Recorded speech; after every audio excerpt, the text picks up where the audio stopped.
이스라엘이 자랑하는 방공망이 죄다 뚫리자 한국이 최근 개발한 기술이 주목을 받고 있어 화제입니다.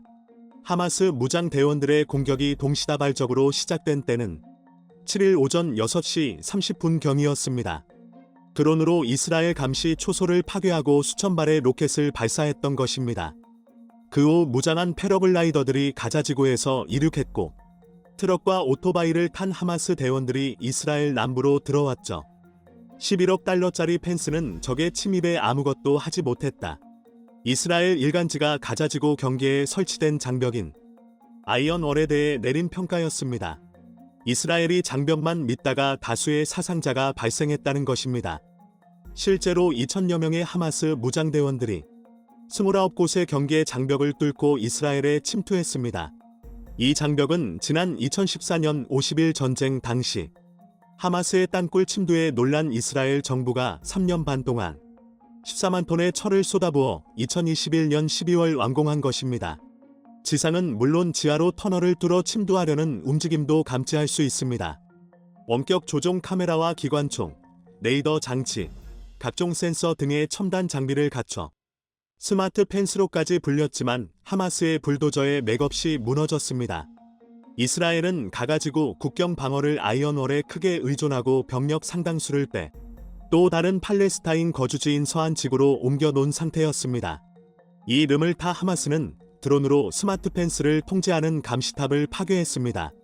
군사 통신망이 마비되면서 이스라엘이 자랑하던 첨단 센서와 원격 기관총은 무용지물이 됐습니다. 장벽에 폭탄을 설치해 구멍을 뚫고 불도저로 밀어낸 대형 트럭까지 이동시켰죠. 통신망이 마비되다 보니 이스라엘 지휘부는 해당 장벽이 뚫린 사실을 바로 알지 못했습니다. 후방에서 국경을 모니터링하던 이스라엘군은 아무것도 볼 수 없었습니다. 하마스 드론은 이스라엘군이 국경 요새마다 설치한 원격 기관총도 파괴했습니다. 그리고 이스라엘군의 메르카바 전차도 공중에서 폭탄을 떨어뜨려 파괴했습니다. 이후 하마스 전투원 500여 명이 패러글라이더를 타고 자유롭게 장벽을 넘었습니다. 패러글라이더에서 기총소사를 하는 등 이스라엘 곳곳을 유린했던 것입니다. 패러글라이더는 작고 낮게 날아 레이더에 잘 탐지되지 않습니다. 결국 육안이 아니면 식별이 사실상 불가능했던 상황입니다. 육안으로 식별할 정도면 사정권 내에 들어와 있었죠. 2014년 예루살렘 포스트는 하마스 대원들이 국경을 넘기 위해 말레이시아에서 전동 패러글라이더 훈련을 했다고 보도한 바 있었는데 동력 패러글라이더 사용 관련 정보는 이때 보도뿐이었고 이번 하마스 작전 전까지는 이런 공격 사례가 한 번도 보고되지 않았습니다. 피해 주민들은 이스라엘군에 의해 구조되기까지 짧게는 7시간에서 길게는 20시간이 넘게 걸렸고 따라서 사망자 규모가 커졌다고 외신은 정했습니다. 이스라엘이 뚫렸던 이유는 어찌 보면 드론을 막지 못한 것이 1차적인 이유인데 그 후 수천 발의 로켓을 쏘며 아이언돔을 무력화시킨 것이 주요 이유입니다. 이스라엘 아이언돔은 90% 이상 요격률을 자랑해왔습니다. 지난 5월 하마스가 로켓 270여 발을 발사했지만 이스라엘 영토에 떨어진 건 3발에 불과했을 정도입니다. 최대 200개의 표적을 담지할 수 있는 레이더는 현존하는 적어도 방어망 가운데 가장 뛰어납니다. 하지만 하마스가 수천 발을 동시에 기습 발사하면서 요격 능력을 벗어났고 사전 인지에 실패하며 허점을 드러냈습니다. 아이언돔 1개 포대를 꾸리려면 600억 원 정도가 듭니다. 이론상으로 5,000발을 방어하려면 180개 포대 이상이 필요해. 게다가 이스라엘 요격 미사일은 한 발당 8천만 원 가량이고 하마스 로켓 한 발은 그 100분의 1인 80만 원 정도라. 지속적인 소모전 시 이스라엘이 불리해질 수 있습니다. 이스라엘은 수백 발의 로켓을 난사할 경우 아이언돔이 무력화됨을 알고 2014년부터 고출력 레이저로 로켓은 물론 드론까지 요격하는 아이언빔을 개발해 왔습니다. 아이언빔은 20kW 출력입니다. 이를 통해 다층 미사일 방어망을 구축한다는 계획을 세워왔던 것입니다. 하지만 개발은 늦어졌고 결국 하마스로부터 엄청난 타격을 입었습니다. 이에 세계는 한국의 레이저 기술에 주목하기 시작했습니다. 한국은 국방과학연구소 ADD에서 1990년대 초반부터 레이저 무기 개발을 시작해 온 바 있습니다.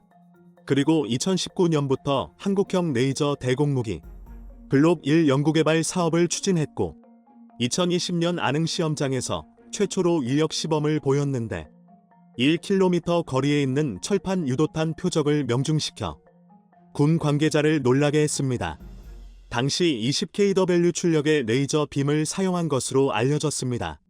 광섬유에서 생산된 광원 레이저를 활용한 것인데 20kW 출력이면 소형 무인기와 멀티콥터 등을 정밀 타격할 수 있는 수준입니다.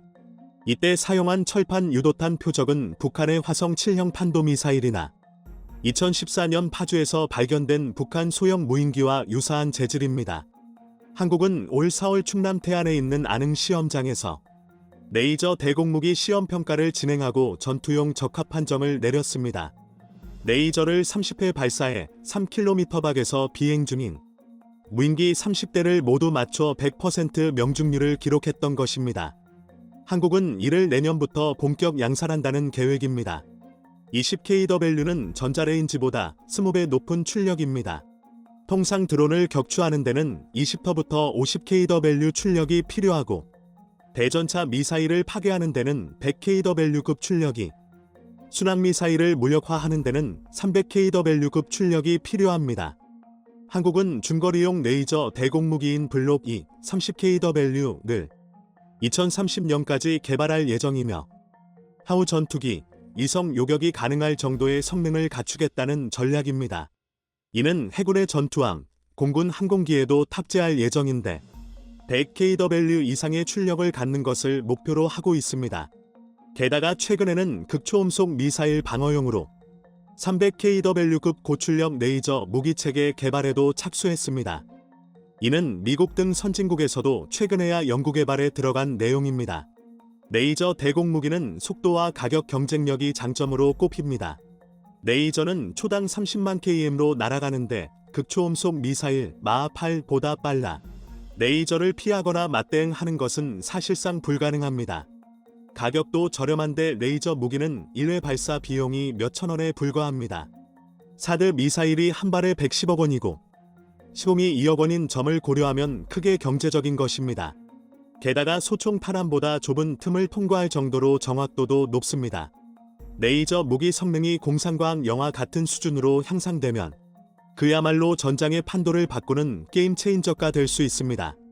레이저 무기는 전 세계적으로도 개발 열풍이 불고 있습니다. 미 해군은 2020년 고에너지 레이저 무기 LWSD를 공개했고 미 해병대는 적어도 대공 레이저 무기 클로즈를 개발해 소형 드론을 요격, 격추하는 영상을 공개하기도 했습니다. 미 공군과 육군은 각각 F-35 스텔스기와 스트라이커 장갑차에 출력 50kW급 레이저 무기를 장착할 예정입니다. 미군은 이미 출력 50kW 레이저 개발을 완료해 함정에 시험 설치해 놓고 있습니다.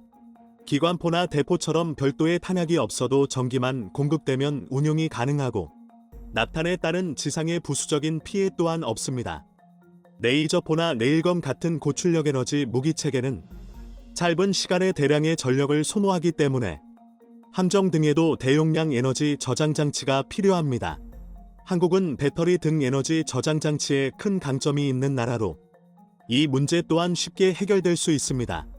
하나는 2011년 국방과학연구소 시제업체로 선정된 후 레이저 대공무기를 개발하고 있습니다. 한국은 휴전 중인 국가이기 때문에 북한 위협에 철저히 대비해야 합니다. 하참은 하마스와 북한이 무기 전술 훈련 등 여러 분야에서 연계됐을 것이라 밝혔습니다. 즉 북한 또한 하마스 공격 방법을 활용할 가능성이 있다는 것입니다. 2017년 뉴스에는 북한이 패러글라이더로 대남 침투 훈련을 했다는 보도가 있습니다. 이들이 한미연합사를 기습 침투에 장악하는 훈련을 수일 동안 반복했다는 것입니다. 패러글라이더는 소리 없이 저공으로 날기 때문에 무인기 같은 기습 침투 효과를 낼 수 있다는 설명입니다. 북한의 전력은 하마스와는 비교 자체가 불가능한 수준입니다. 당장 북한이 휴전선 인근에 보유한 장사정포가 1000문이 넘고 시간당 1만 발이 넘는 포탄을 발사할 수 있습니다. 현재 우리 군은 북한 미사일 방어를 위해 복합 다층 방어체계 구축을 추진 중입니다. 한국형 아이언돔은 약 3조 원의 예산을 들여 2026년까지 개발을 완료할 계획입니다. 최근 한국은 L3의 요격 시험을 했습니다. 북한의 탄도 미사일을 가정한 표적 미사일이 하늘로 치솟았고 레이더가 초음속으로 날아가는 표적을 실시간으로 추적한 후 L3이 솟구치며 이를 격추하는 장면이었습니다. 격탄에 맞은 표적 미사일은 곧 산산조각이 났습니다. 이번까지 4번 발사 시도를 했는데 3번이나 요격에 성공한 상황입니다. 150km까지는 고고도 미사일 방어체계 사드가 40km 이하는 천궁2와 미국 패트리엇 3가 담당합니다. 2025년을 목표로 L3의 개발이 완료되면 복합, 다층 미사일 방어체계를 구축할 수 있게 되는 것입니다. 여기에 레이저 무기로 드론까지 잡아내면 효과적으로 이스라엘이 자랑하는 방공망이 죄다 뚫리자 한국이 최근 개발한 기술이 주목을 받고 있어 화제입니다. 하마스 무장 대원들의 공격이 동시다발적으로 시작된 때는 7일 오전 6시 30분경이었습니다. 드론으로 이스라엘 감시 초소를 파괴하고 수천 발의 로켓을 발사했던 것입니다. 그 후 무장한 패러글라이더들이 가자지구에서 이륙했고 트럭과 오토바이를 탄 하마스 대원들이 이스라엘 남부로 들어왔죠. 11억 달러짜리 펜스는 적의 침입에 아무것도 하지 못했다. 이스라엘 일간지가 가자지구 경계에 설치된 장벽인 아이언월에 대해 내린 평가였습니다. 이스라엘이 장벽만 믿다가 다수의 사상자가 발생했다는 것입니다. 실제로 2,000여 명의 하마스 무장대원들이 29곳의 경계 장벽을 뚫고 이스라엘에 침투했습니다. 이 장벽은 지난 2014년 50일 전쟁 당시 하마스의 땅굴 침투에 놀란 이스라엘 정부가 3년 반 동안 14만 톤의 철을 쏟아부어 2021년 12월 완공한 것입니다. 지상은 물론 지하로 터널을 뚫어 침투하려는 움직임도 감지할 수 있습니다. 원격 조종 카메라와 기관총, 레이더 장치, 각종 센서 등의 첨단 장비를 갖춰 스마트 펜스로까지 불렸지만 하마스의 불도저에 맥없이 무너졌습니다. 이스라엘은 가가지구 국경 방어를 아이언월에 크게 의존하고 병력 상당수를 빼 또 다른 팔레스타인 거주지인 서한 지구로 옮겨놓은 상태였습니다. 이 름을 타 하마스는 드론으로 스마트 펜스를 통제하는 감시탑을 파괴했습니다. 군사 통신망이 마비되면서 이스라엘이 자랑하던 첨단 센서와 원격 대한민국이 우크라이나 최후의 보루가 되었습니다. 최근 우크라이나는 막장 밑에 더 깊은 심연이 있다는 걸 보여주고 있습니다. 전황을 뒤집을 열쇠가 되리라 생각했던 대공세는 소비의 성과를 달성하지 못한 채 끝을 향해 달려가고 있고 전쟁에 지친 동맹들은 서서히 등을 돌려가고 있습니다.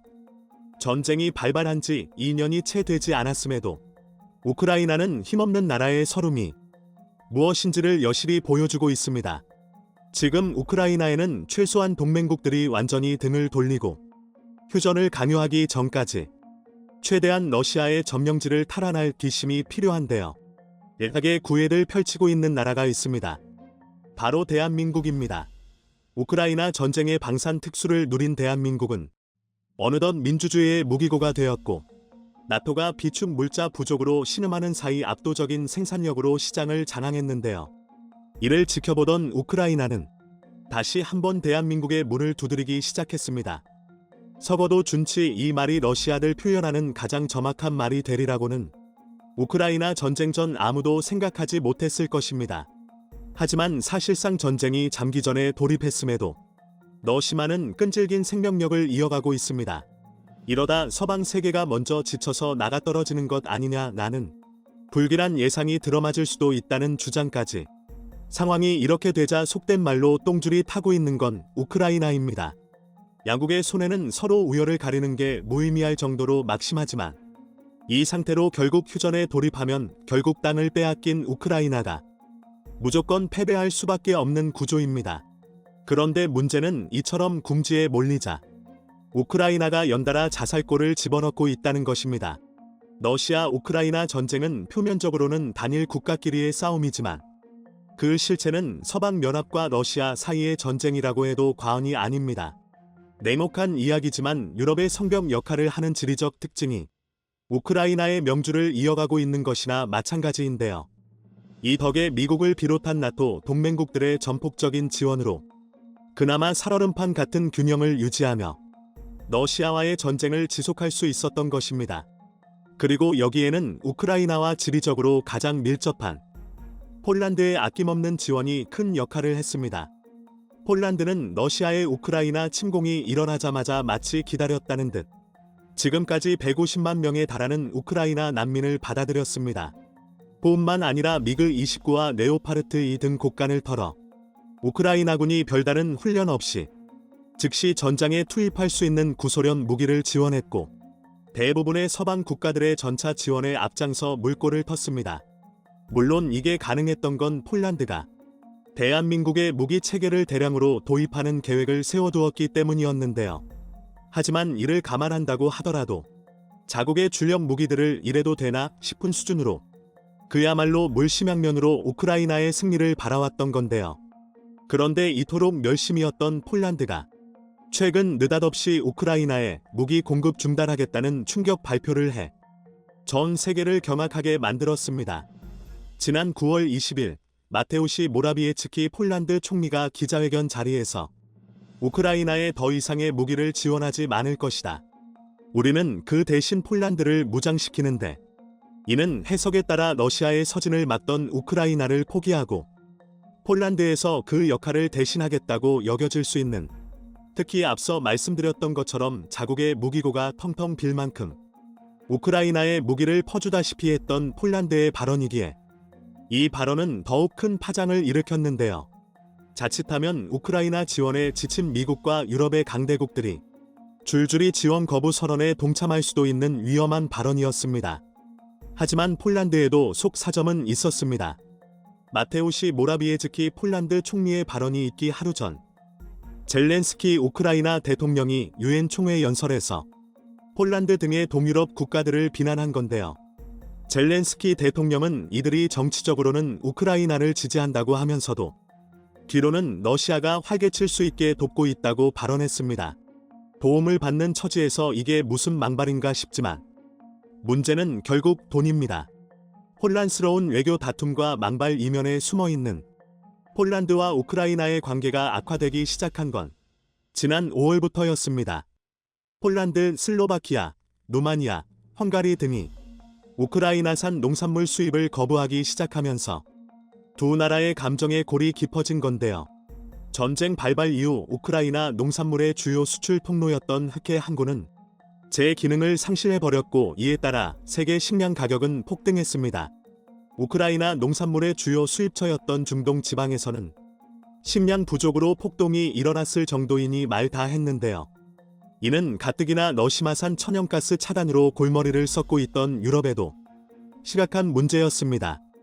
인간이 살아가는데 가장 기본적인 세 가지 요소, 예의식 주중 벌써 두 가지가 위태로워졌으니 당연한데요.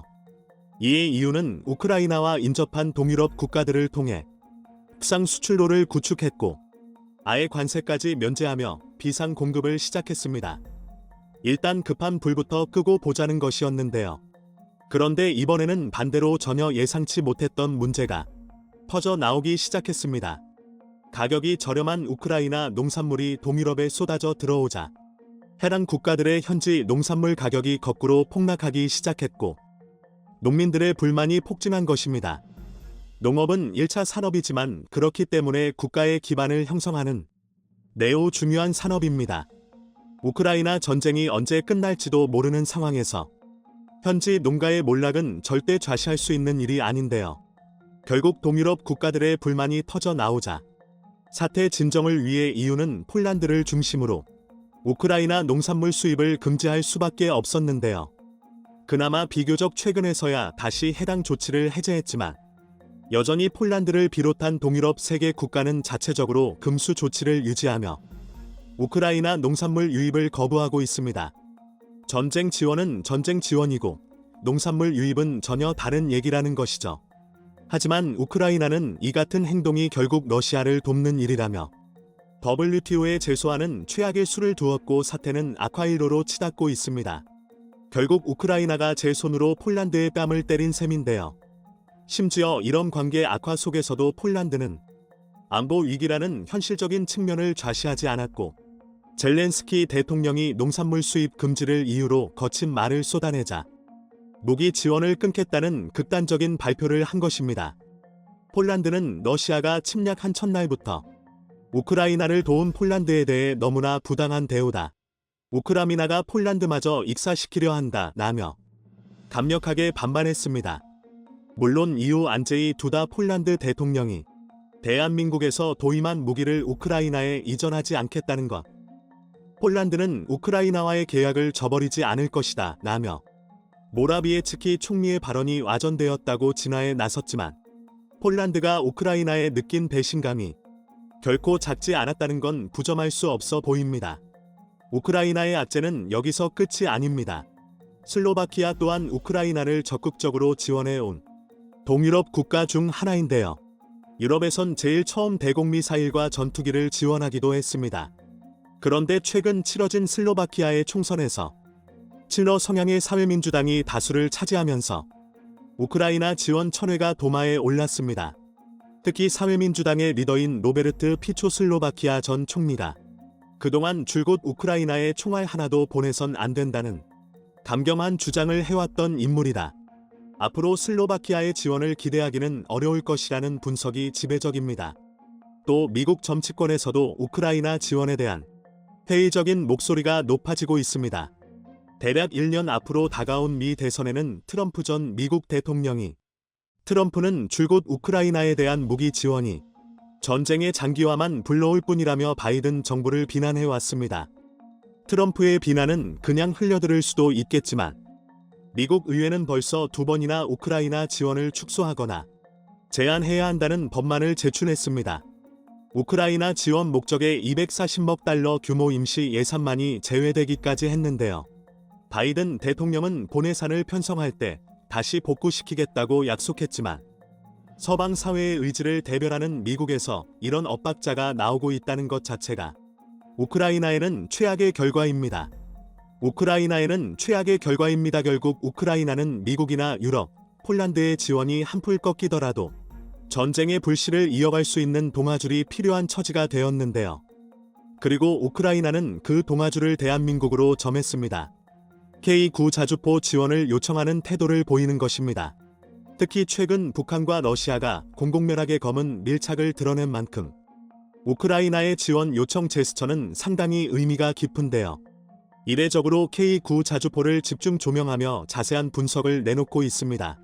대한민국의 주력 자주포인 K9은 초기형인 K9과 개량형 K9A1이 실전 배치되어 있으며 이후에 업그레이드 버전인 K9A2가 영국의 차기 자주포 사업인 MFP에 참여해 유력 후보로 거론되고 있는데요.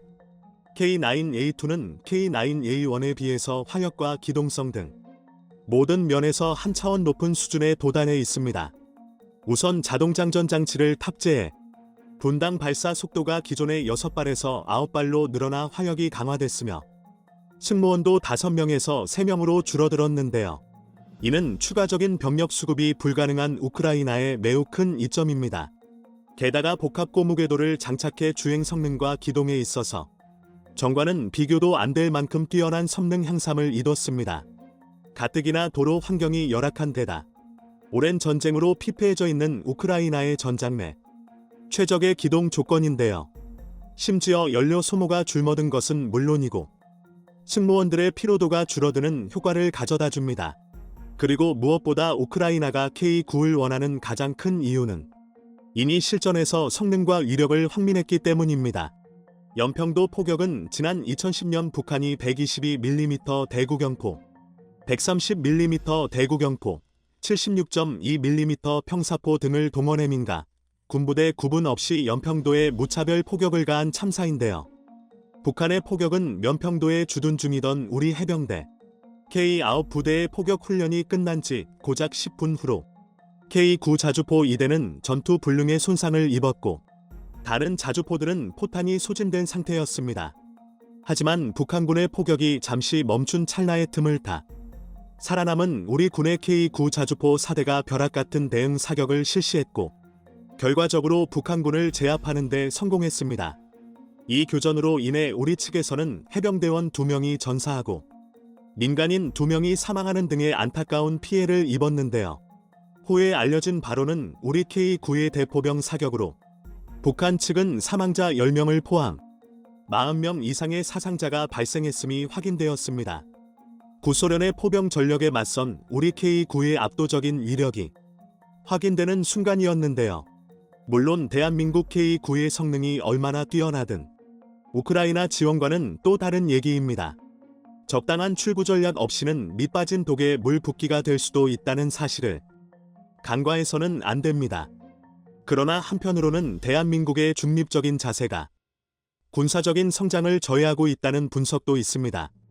오히려 이번을 계기로 국제적인 노선을 확실히 정해야 미국과의 안보 동맹을 더욱 단단히 할 수 있다는 겁니다.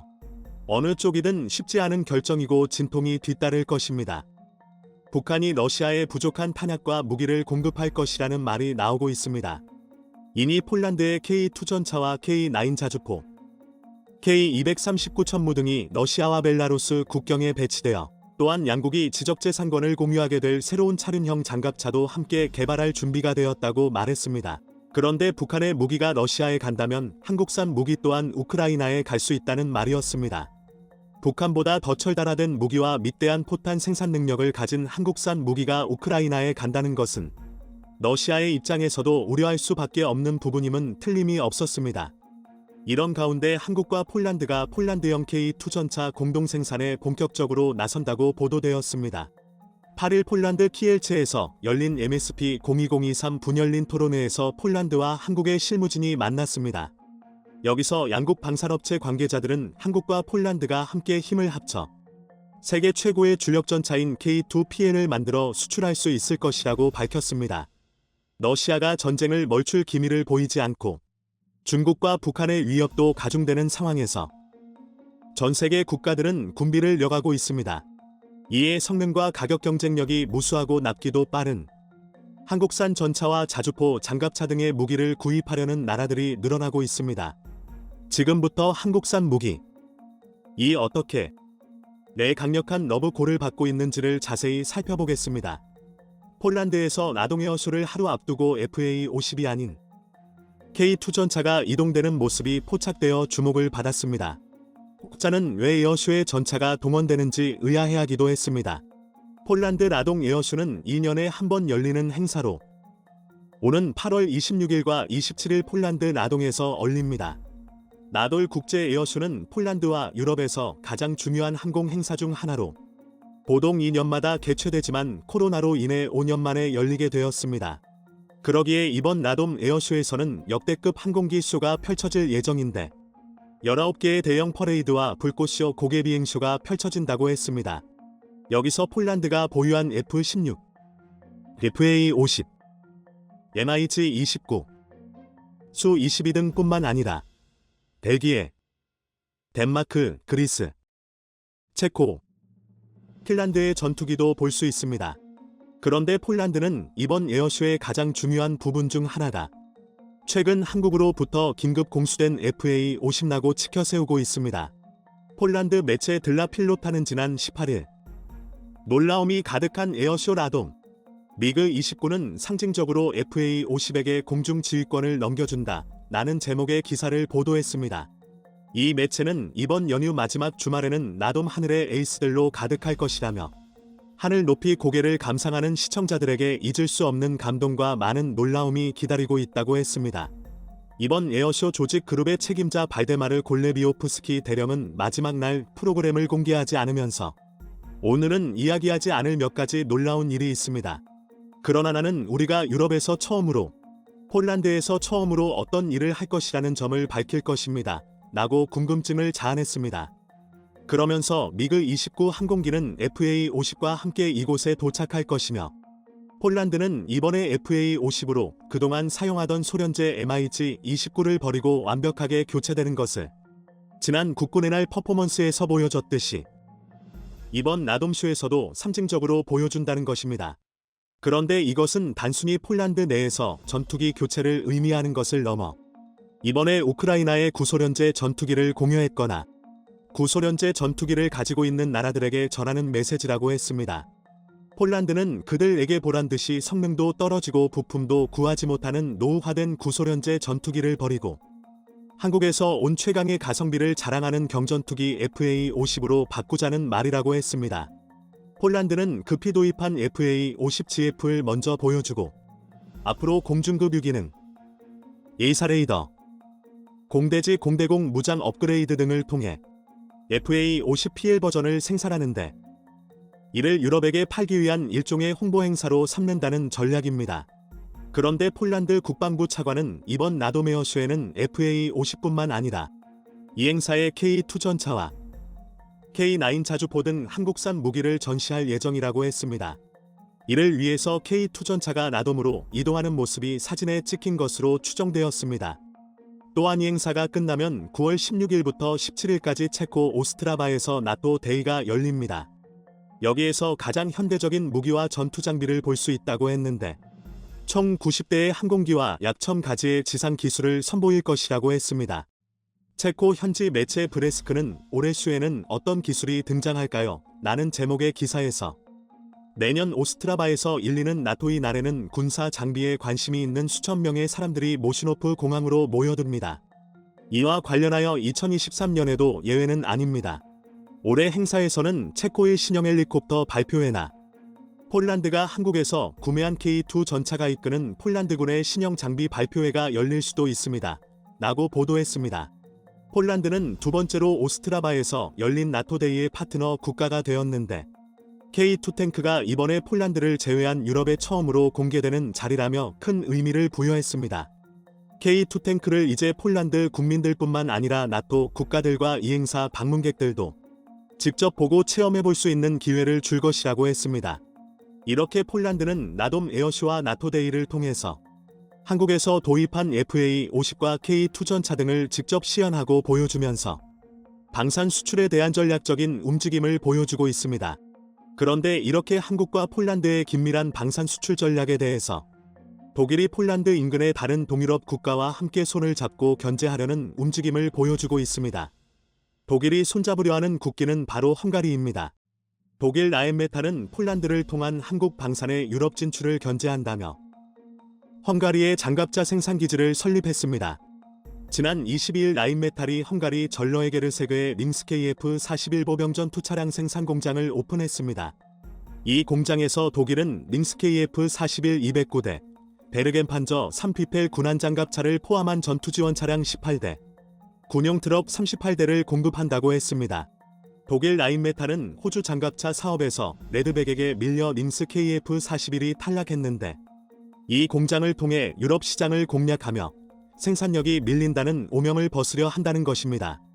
또한 지난 22일 독일 라인메탈이 헝가리에게 레오파드 EA7HU 전차를 납품했습니다. 헝가리가 2018년에 44대를 주문했는데 무려 5년이 걸쳐서 단 한 대가 전달된 것입니다. 헝가리가 주문한 레오파드 EA7HU는 레오파드의 최신 사양으로 개량된 장갑제 및 전자장비와 능동방어체계 등이 장착되었다고 했습니다. 그런데 공교롭게도 그동안 납기가 안 되다가 근래에 한 대가 인도된 것은 최근 우크라이나 상황도 있지만 폴란드가 무려 1000대의 K2 전차를 한국에게 도입하려 하는 것 때문이 아니고 의심받고 있습니다. 그런데 5년 만에 탱크 1대를 인도받은 헝가리는 몹시 기뻐하는 것이 아니라 울상을 짓고 있습니다. 또한 K2 전차가 아닌 레오파드를 선택했던 노르웨이와 레오파드 최신형 도입을 계획하는 유럽 국가들이 당황하고 있습니다. 가장 최신형인 레오파드 EA7 플러스 전차의 가격이 리투아니아가 최근에 구매를 하면서 생산 라인 부족을 이유로 450억 원으로 추정되던 레오파드 EA7 플러스의 가격이 무려 600억 원이 넘는 가격으로 폭등한 것입니다. K2 전차 수출형이 대당 245억으로 여기에 반응장갑과 능동방어 시스템을 넣으면 풀옵션이 295억 정도입니다. 이 가격으로 K2 전차는 세계에서 가장 비싼 전차라고 했습니다.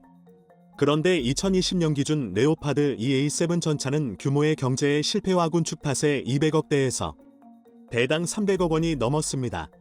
최근 주문이 늘고 생산량이 모자라면서 430억까지 올랐고 최신형 레오파드 EA7 플러스는 결국 600억 원까지 도달했다는 것입니다.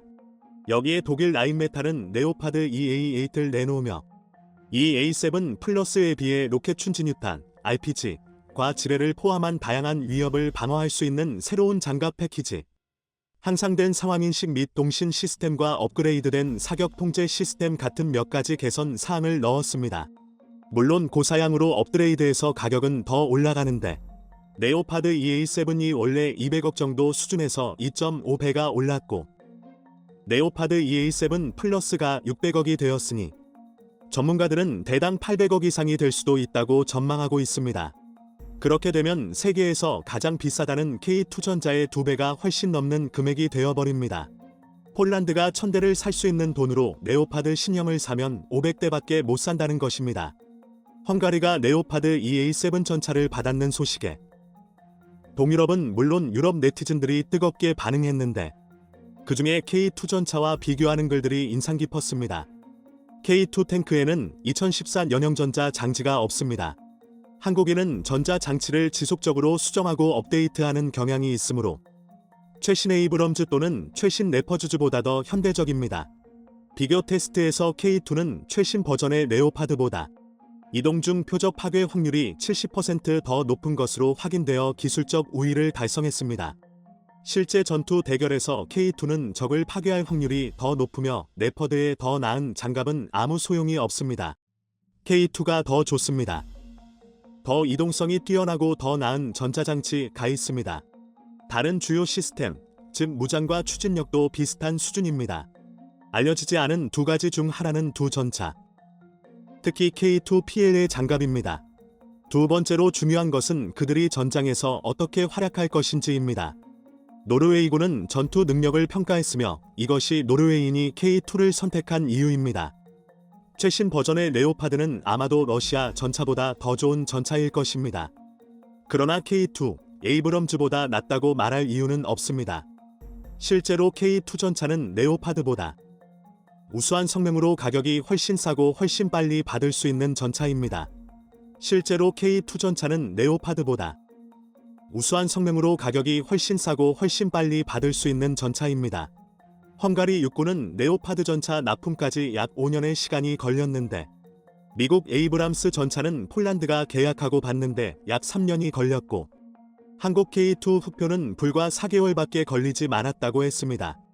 K2 전차가 폴란드를 통해서 나토에 들어간 사실 자체에 큰 의미가 있다고 평가했습니다.